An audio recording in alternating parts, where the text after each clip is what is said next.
अस्सलामुअलैकुम, आप देख रहे हैं टीवी 49 न्यूज यूके और मैं हूं मुनीर पीरजादा। आइए आपको ले चलते हैं आज की खबर की जानिब।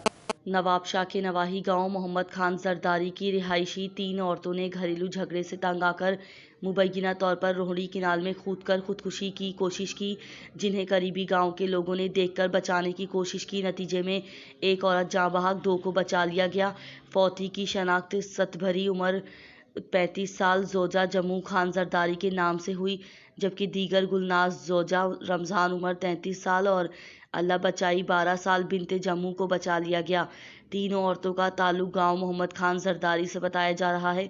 इत्तला मिलने पर पीके थाना की पुलिस ने नाश और दीगर औरतों को सिविल अस्पताल सकरंट पहुंचाया, जहां कार्रवाई जारी है और उनके अहले खाना को इत्तला कर दी गई है।